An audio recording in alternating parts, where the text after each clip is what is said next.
เวลา2 อาทิตย์ออกสำนีกะโอเคแล้วพี่น้องเลยนี่พี่น้องเห็นปะอาจจะห่างๆเนี่ยแบบนี้แหละมันจะงามเนาะนี่อันนี้คือดานำของเอื่อยเด้อพี่น้องนี่จะตัวให้เบิ่งไกลๆนี่พี่น้องนี่สบายดีพี่น้องสวัสดีค่ะพี่น้องจ๋ามาพบพ่อกับซ่องสาวตุ๊กแนลอีกคือเก่าเด้อมาเมื่อนี้พี่น้องมาเจอกันอยู่ไห่อยู่หน้าเด้อพี่น้องจ๋าพากันมาเบิ่งหน้าหวยพิโลเนาะพี่น้องหลังจากที่หยอดไปตั้งแต่โดนนั่นล่ะพี่น้องโมเมน2 อาทิตย์ประมาณ2 อาทิตย์กว่าๆเนาะพี่น้องเนาะเดี๋ยวเฮามาเบิ่งกันพี่น้องว่าตอนนี้นะเข่าของเฮาออกแล้วหรือยังเนาะพี่น้องเนาะสตูกเองกะตั้งแต่แล้วและยังบ่ได้มาเบิ่งจักเทื่อพี่น้องบ่ฮู้ว่าเข่าเป็นจังได๋บ่ฮู้ว่าออกแล้วหรือยังพี่น้องจ้าเดี๋ยวเฮามาลุ้นไปนำกันพี่น้องว่าเข่าที่เฮาหยอดไว้น่ะเป็นอันใดแล้วเนาะพี่น้องเนาะไปพี่น้องเดี๋ยวเฮาไปกันเลยไปพี่น้องก่อนที่ฮอดหน้าเฮากะมาผ่านหน้าของเขาเจ้าก่อนเนาะพี่น้องเนาะเด้ของเขาก็ออกแล้วเด้หน่อยนี่นะของเขาเจ้าออกแล้วเด้พี่น้องจ้าแต่ว่าของเขาเจ้าน่ะเป็นหน้าหวานนี่นะเป็นหน้าหวานนี่พี่น้องเนี่ยเริ่มออกไปแล้วนี่อ๋อเริ่มออกแล้วเขาหวานของเขาออกหลายแล้วเด้พี่น้องจ้าเดี๋ยวเราไปเบิ่งของสตูกกันพี่น้องว่าออกแล้วหรือยังเนาะพี่น้องเนาะ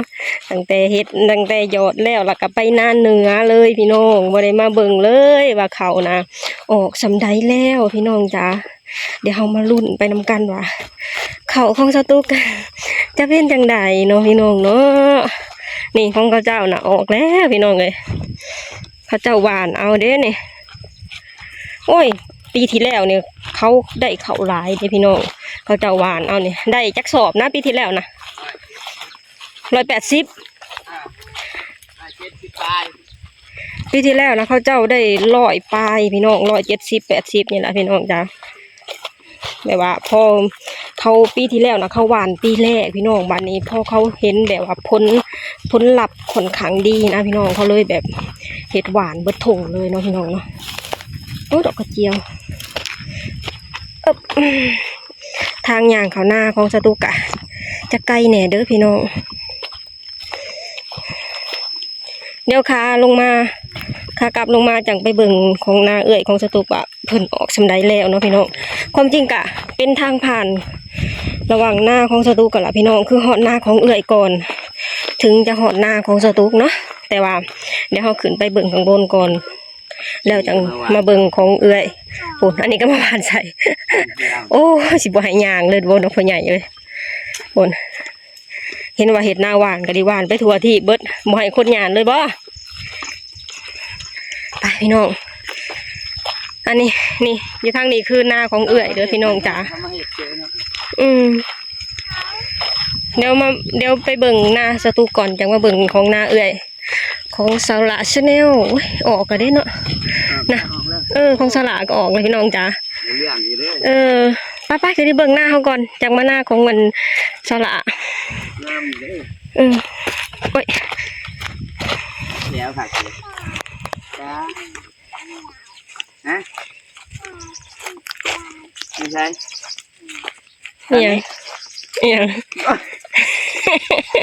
ยังหลายทีแล้ว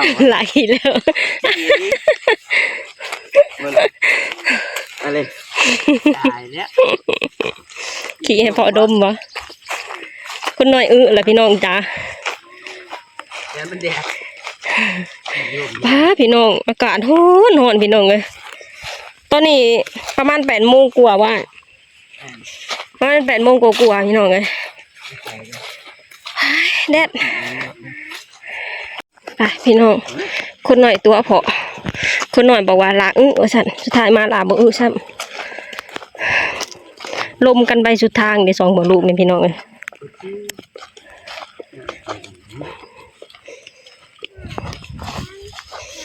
นี่หน้าเขาเจ้านี่เขาหนาสิมาเห็ดตาเสียดายนะ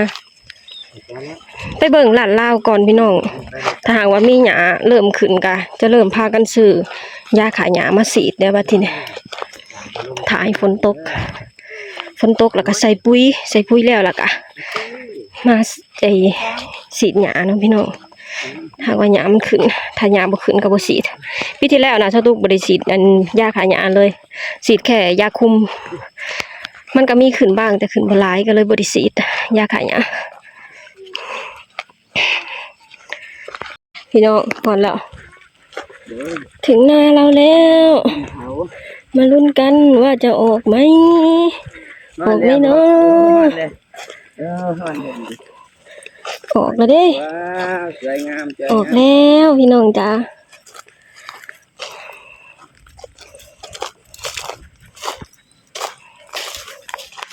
ออกแล้วอ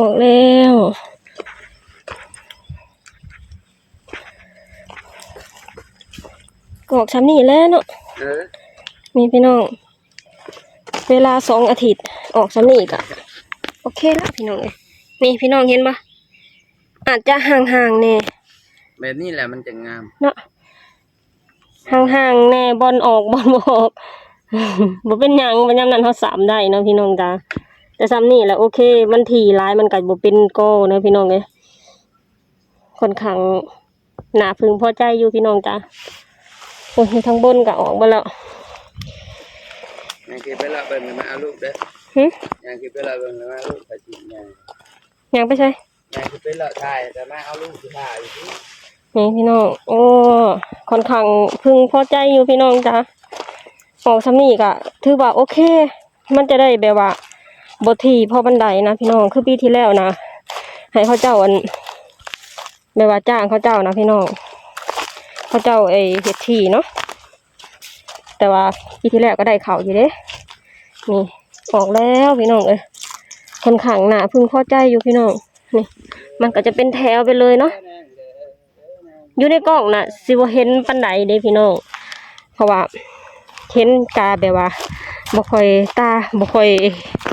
สำคนเห็นเนาะพี่น้องเนาะสำสะดุกเห็นอยู่ในตอนนี้คือแบบว่าค่อนข้างพอใจอยู่พี่น้องเลยเพราะว่ามันห่างกว่าปีที่แล้วนะค่อนข้างถี่เติบอยู่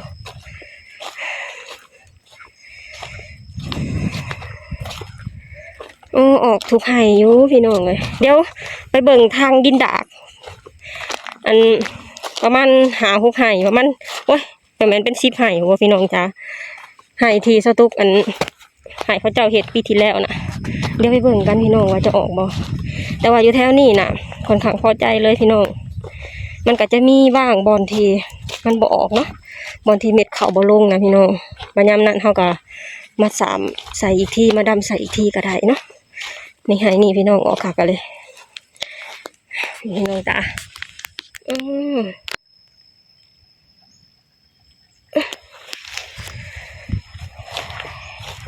ซื้อเครื่องหยอดปีแรกพี่น้องเลยมาสอดมาหยอดเองค่อนข้างพอใจอยู่เครื่องหยอดไทยพี่น้องเครื่องหยอดไทยของเราหยอดข้าวปีแรกค่อนข้างพอใจโอเคพี่น้องจ้าโอเคอยู่แบบนี้นะเดี๋ยวไปเบิ่งให้ที่สตุก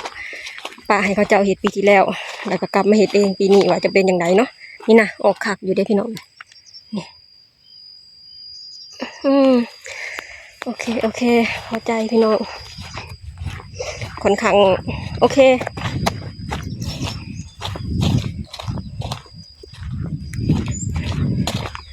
นี่แถวนี้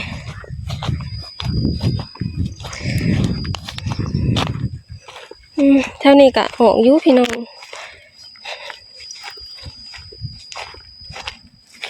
ให้นี่บ่ปันใด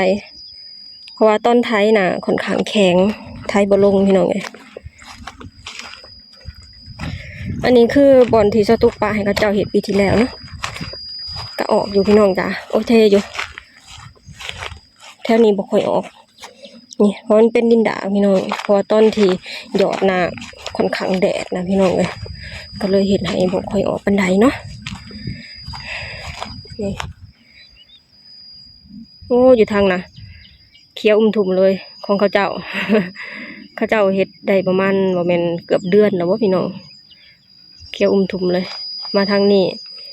คนละเรื่องกันเลย มันก็เป็นเรื่องธรรมดาเนาะพี่น้องเฮ็ดก่อนกับเฮ็ดหลังเนาะโอเคพี่น้องค่อนข้างพอใจอยู่ได้สำนี้ก็โอเคแล้วตอนเริ่มหยอดนะแบบว่าพากันซื้อเครื่องหยอดมาใหม่แน่แล้วก็มือใหม่ในการหยอดเองแน่เนาะพี่น้องพากันแบบว่า ย่านเขาบ่ออกนะพี่น้องนี่ออกคักอยู่เด้แบบว่าย่านเขาบ่ออกพี่น้องจ้าพากันรุ่นว่าสั่นออกบ่สั่นพอมาเห็นแบบว่าเป็นแบบนี้โอเคพี่น้องพอใจอยู่นี่ค่อนข้างพอใจพี่น้องจ้านี่พี่น้องเห็นบ่ค่อนข้างพอใจพี่น้องพอใจนี่แหละพี่น้องเลยปีแรกของการหยอดเขาเองของการซื้อเครื่องหยอดมาหยอดเองได้สำนีถือว่าโอเคพี่น้องเครื่องหยอดไทยของเราพี่น้องจ้าได้เรื่องโอเคเลยกระซำ2 อาทิตย์แล้วแหละพี่น้องเนาะใช่มันสูงสำได้พี่น้องจ้า2 อาทิตย์ได้สำนีก็ค่อนข้างโอเคอยู่ผู้แรกถ้าไอ้ฝนตกพี่น้องทางว่าฝนตกล่ะค่ะมาคอยเบิ่งอีกทีว่าหญ้าขึ้นหรือบ่ถ้าหากว่ามาเบิ่งแล้วรู้สึกว่าหญ้าเริ่มขึ้นก็จะหยุดเนาะพี่น้องเนาะจะหยุดเพราะรู้สึกว่าหญ้าเริ่มขึ้นแล้วล่ะค่ะจะพากันหว่านปุ๋ยล่ะค่ะพอแบบว่ามันเริ่มกินปุ๋ยเฮ็ดให้ต้นหญ้าน่ะอ่อนแล้วก็จะพากันซื้อยาฆ่าหญ้ามาฆ่าเนาะพี่น้องเนาะนี่พี่น้องค่อนข้างโอเคพี่น้องเอ้ย2 อาทิตย์เนาะพี่น้องเนาะเขา2 อาทิตย์ได้สำนี่โอเคพี่น้องตอนแรกๆนะพากันรุ่นกันเนาะสันพี่น้องจ้าว่าหยอดแบบว่ายามไปเบิ่งนะรู้สึกว่ามันลงน้อยนะพี่น้องมันลงน้อยลงอยู่ในเครื่องหยอดนะมันลงน้อยยันแบบว่ายันมันบ่ออกยันแบบว่ายันมันบ่ยันเข่านะบ่ลงเนาะพี่น้องเนาะก็เลยแบบว่าพากันรุ่นกันว่าออกหรือบ่ออกกันอีก2 อาทิตย์มาเบิ่งกันเนาะพี่น้องเนาะพอมาเบิ่งแล้วเห็นแบบว่าออกมาแบบนี้กะค่อนข้างพอใจเนาะพี่น้องก็ส้ม2 อาทิตย์แล้วพี่น้องมันขึ้นได้สำนี้กะค่อนข้างโอเคแล้วเนาะพี่น้องเนาะบัดที่นี่กะอีกประมาณอาทิตย์หรือ2 อาทิตย์ประมาณ2 อาทิตย์ก็มาเบิ่งอีกทีเนาะพี่น้องว่าหญ้านะเริ่มขึ้นแล้วหรือยังถ้าหากว่าหญ้าเริ่มขึ้นก็จะพากันหว่านปุ๋ยแล้วก็จะเอายาฆ่าหญ้านำมาฆ่าเนาะพี่น้องเนาะเพราะว่าสมัยนี้นะให้เฮามาลกได้เด้พี่น้องแต่ว่ามันติดอยู่ที่เวลาเนาะพี่น้องคือจังเบาดอนเพิ่นก็มีภาระหน้าที่ก็คือต้องไปเฮ็ดเวียกในทุกๆวันเนาะพี่น้องมื้อนี้ก็ยังญาติเวลามาใส่เพราะว่า2 อาทิตย์แล้วที่บ่ได้มาเบิ่งเขาก็เลยถามเพิ่นว่ามื้อนี้ไปสวยได้บ่เพิ่นบอกว่าไปสวยได้ก็เลยพากันมาเบิ่งหน้าเนาะพี่น้องเนาะถ้าหากว่าคือแบบว่าถ้าหากว่าหญ้าขึ้นแล้วเฮาจะมาลกนะถ้าว่าเฮาลกไว้บ่เฮาก็ลกไว้แหละพี่น้องแต่ว่ามันติดตรงภาระหน้าที่เนาะพี่น้องบ่ดอนเพิ่นก็ต้องไปเฮ็ดงานในทุกๆวันสตุกเองก็ค่าลูกน้อยนะพี่น้องก็เลยแบบว่าเฮาก็ต้องใส่ยาฆ่าหญ้าเอาเนาะพี่น้องเนาะเพื่อความสะดวกสบายเนาะพี่น้องเนาะนี่แหละพี่น้องมามื้อนี้สตุกเองก็พาพ่อแม่พี่น้องมาเบิ่งเขาของสตุกที่หยอดแล้วเนาะพี่น้องเนาะ2 อาทิตย์พี่น้องจ้าขึ้นมาสำนี้ค่อนข้างเป็นที่พึงพอใจเนาะพี่น้องเนาะแล้วเฮาก็ไปเบิ่งหน้าของสลากันเนาะพี่น้องว่าเป็นจังใดเนาะพี่น้องเท่าที่สตุกแนมมาเท่าที่สตุกแนมเบิ่งนะตอนที่สตุกย่างผ่านแนมไปนะโอ้ยค่อนข้างขึ้นหลายอยู่เด้เนาะพี่น้องเนาะป้าพี่น้องเดี๋ยวเราไปเบิ่งของหน้าของสลาไปนำกันเนาะพี่น้องว่าจะเป็นแบบใดเนาะพี่น้องเนาะไปพี่น้องไปกันเลยก่อนที่เฮาจะไปพี่น้องบ่ดอนเพิ่นก็อยากไปเบิ่งเขาเพราะว่าพัดกันออกไปเนาะเอาคนน้อยมานำพี่น้องจ้ะบ่อยากพาคนน้อยไปตากแดดสตุกไปเบิ่งก่อนเพิ่นได้เบิ่งทีหลังเนาะตอนนี้กำลังลกหญ้าอยู่เพิ่นลกหญ้าอยู่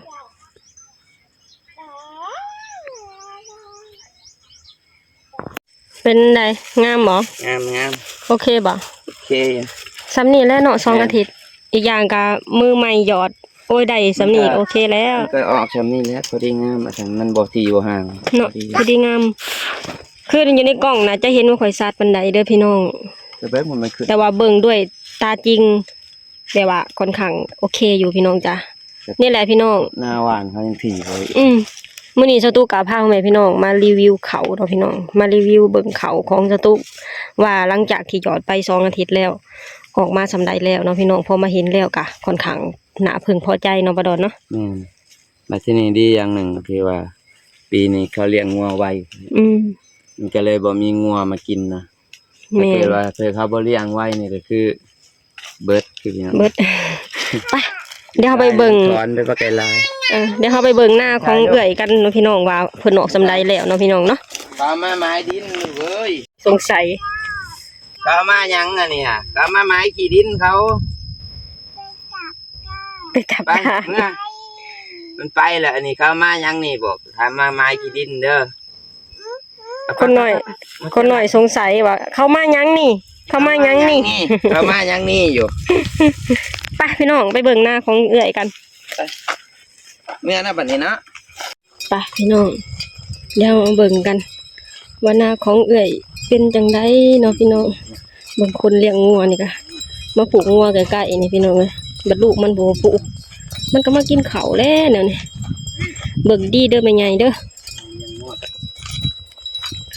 เบิ่งหน้าของเอื้อยพี่น้องจ้ะฝนบ่ตก ยังบ่ได้ออกฮักกะยอดแล้ว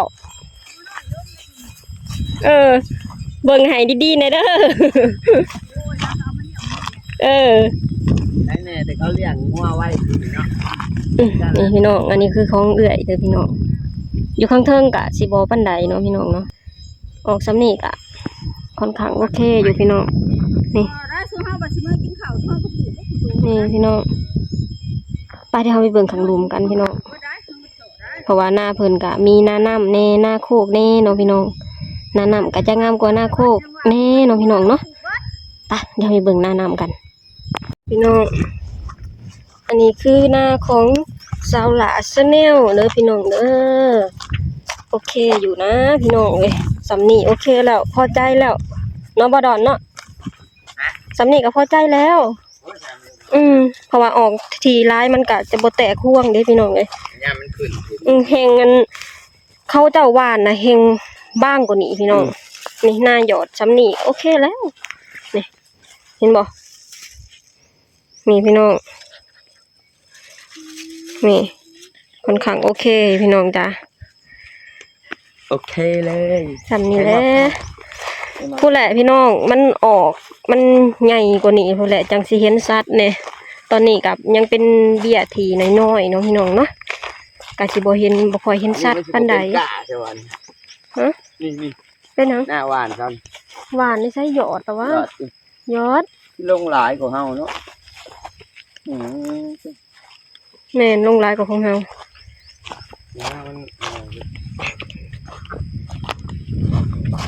นี่อันนี้คือดานำของเอื้อยเด้อพี่น้องโอเคแล้วพี่น้องจ้าซ้ำนี้กะ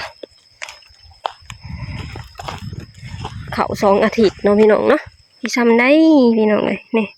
เดี๋ยวจะตูให้เบิ่งไกลๆนี่พี่น้องนี่โอเคบ่พี่น้อง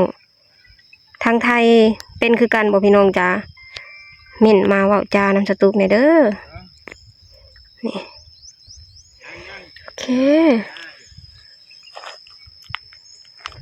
พี่น้องจ้ามื้อนี้สตูกเองกะมารีวิวเขาให้พ่อแม่พี่น้องเบิ่งเนาะพี่น้องหน้าของสตูกแล้วก็หน้าของสลาเนาะพี่น้องว่าหลังจากที่หยอดไป2 อาทิตย์แล้วขึ้นสำใดแล้วเป็นที่น่าพึงพอใจบ่เนาะพี่น้องสำหรับสตูกน่ะ2 อาทิตย์ขึ้นซะนี่กะค่อนข้างน่าพึงพอใจอยู่เนาะพี่น้องโอเคเนาะพี่น้องเนาะถ้าหากว่าเฮาแม่ว่าหยอดให้มันทีหลายกะมันสิบ่แตกกกแตกกอเนาะพี่น้องเนาะค่อนข้างโอเคอยู่พี่น้องจ้าโอเคพี่น้องมื้อนี้กะจะพากันกลับแล้วเนาะพี่น้องเพราะว่าบ่ดอนกะเขาเจ้าโทรมาให้ใส่ปูนแล้วเนาะพี่น้องจะพากันกลับแล้วล่ะพี่น้องมาเบิ่งเขามื้อนี้กะค่อนข้างโอเคอยู่เนาะพี่น้องเนาะไปกลับบ้านบัดนี้โอเคพี่น้องสำหรับคลิปนี้สตูกเองก็จะขอจบลงเท่านี้ก่อนเด้อฝากให้พี่น้องช่วยกดไลค์กดแชร์กดติดตามให้ช่องสตูกชาแนลในเด้อสบายดีสวัสดีค่ะบายบายสบายดีสวัสดีครับคุณน้อยสบายดีสบายดีลูกสบายดีสบายดีทุสบายดีทุคุณน้อยอายกล่องไปกลับกันมานี่